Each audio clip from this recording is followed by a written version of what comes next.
안녕하십니까. 달빛 브리핑입니다.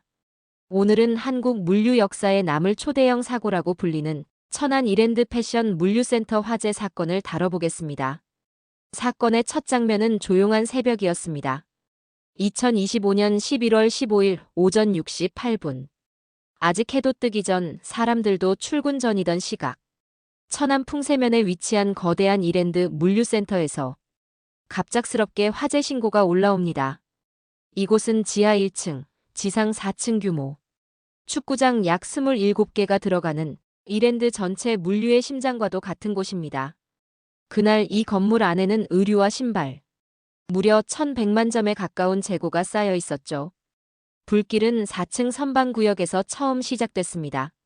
문제는 이 선반 구조였습니다. 높고 복잡하며 그 사이를 채운 건 대부분 불에 잘 타는 의류들.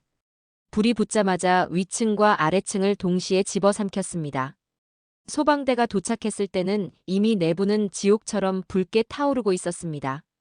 신고 후 7분 만에 대응 1단계, 약 1시간 후에는 대응 2단계까지 발령됩니다.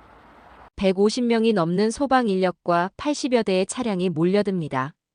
하지만 그 누구도 내부로 쉽게 들어갈 수 없었습니다. 선반은 무너질 듯 흔들렸고 열기로 철골이 변형되는 소리가 곳곳에서 들렸습니다. 결국 소방당국은 결단을 내립니다. 내부 진입 불가. 외부에서 강제 진압으로 전환. 대형 방수포가 펼쳐지고 분당 7만 리터가 넘는 물이 건물 외벽을 타고 폭포처럼 쏟아지기 시작합니다. 안에서 불은 타오르고 밖에서는 물이 퍼붓고 건물 전체가 거대한 용광로처럼 변했습니다. 큰 불길이 잡힌 건 9시간 30분이나 지난 오후 3시 31분. 그러나 그때까지 건물의 대부분은 사실상 전소 상태였습니다. 다행히 인명피해는 없었습니다. 업무 시작 전 시간대였고 근무자 3명은 스스로 빠져나와 119에 바로 신고했습니다. 하지만 사람은 살았어도 시스템은 멈췄다는 평가가 곧 이어졌습니다. 이 물류센터는 뉴발란스, 스파오, 로엠 등 이랜드의 주요 패션 브랜드 제품이 집중된 곳이었습니다. 그날 이후 여러 브랜드에서 출고, 지연 공지가 줄줄이 올라옵니다. 단순 지연이 아니라 일부 품목은 아예 며칠 동안 출고 자체가 멈춰버렸습니다. 근로자들도 마찬가지였습니다. 이곳에는 500명 넘는 인원이 교대로 근무하고 있었는데 센터 운영 중단으로 당장 업무 배치부터 가격 변동, 이동까지 단기적 혼란이 불가피한 상황입니다. 그러나 더 큰 문제는 지역 주민들이었습니다. 화재 직후 풍세면 일대에는 매캐한 연기, 타는 냄새, 오태운 냄새가 하루 종일 뒤덮였고 집 안까지 들어와 창문도 열지 못했다는 제보들이 쏟아졌습니다. 대기질 측정은 아직 초기 단계라 유해물질이 얼마나 퍼졌는지조차 정확히 말할 수 없는 상태입니다. 왜 이렇게 큰 사고가 되었을까요? 가장 큰 원인은 대형 물류센터의 구조적 문제라는 지적이 많습니다. 의류 신발처럼 가연성 물품이 밀집돼 있었고 선반 구조는 높고 좁고 복잡했습니다. 여기에 불길은 위아래로 빠르게 번져 초기 진압 기회를 놓친 것으로 보입니다. 게다가 이 지역 산업단지에서는 올해 들어 화재가 여러 차례 발생했다는 기록도 있습니다. 안전관리 체계 자체가 허술했던 것 아니냐는 목소리도 있습니다. 보험 문제도 앞으로 큰 파장을 일으킬 수 있습니다. 해당 건물은 재산종합보험에 가입돼 있으나 물류센터 화재는 규모가 너무 크기 때문에 책임 소재가 쟁점이 될 가능성이 있습니다. 관리 과실 여부, 보험사의 지급 범위, 손해액 산정이 어떻게 될지가 큰 관심사입니다.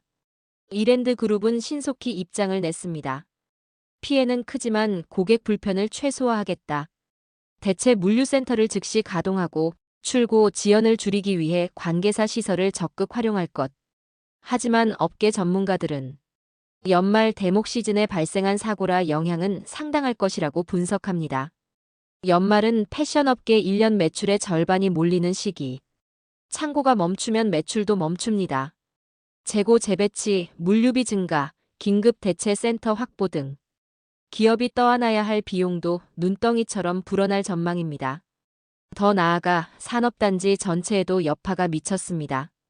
화재로 전력 공급이 끊기면서 같은 단지 내 다른 기업 14곳이 그날 작업을 중단해야 했습니다.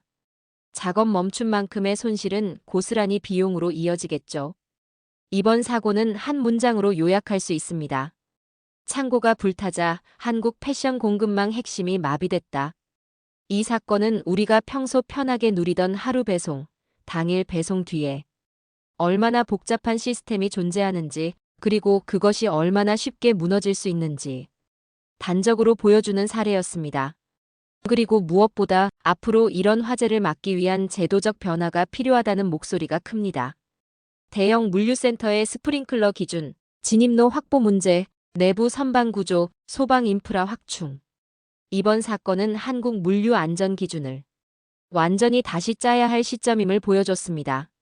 천안 풍세면 화재는 건물 하나가 불에 탄 사건을 넘어 기업, 근로자, 소비자, 지역 주민 모두에게 연쇄적인 영향을 준 대형 사고입니다.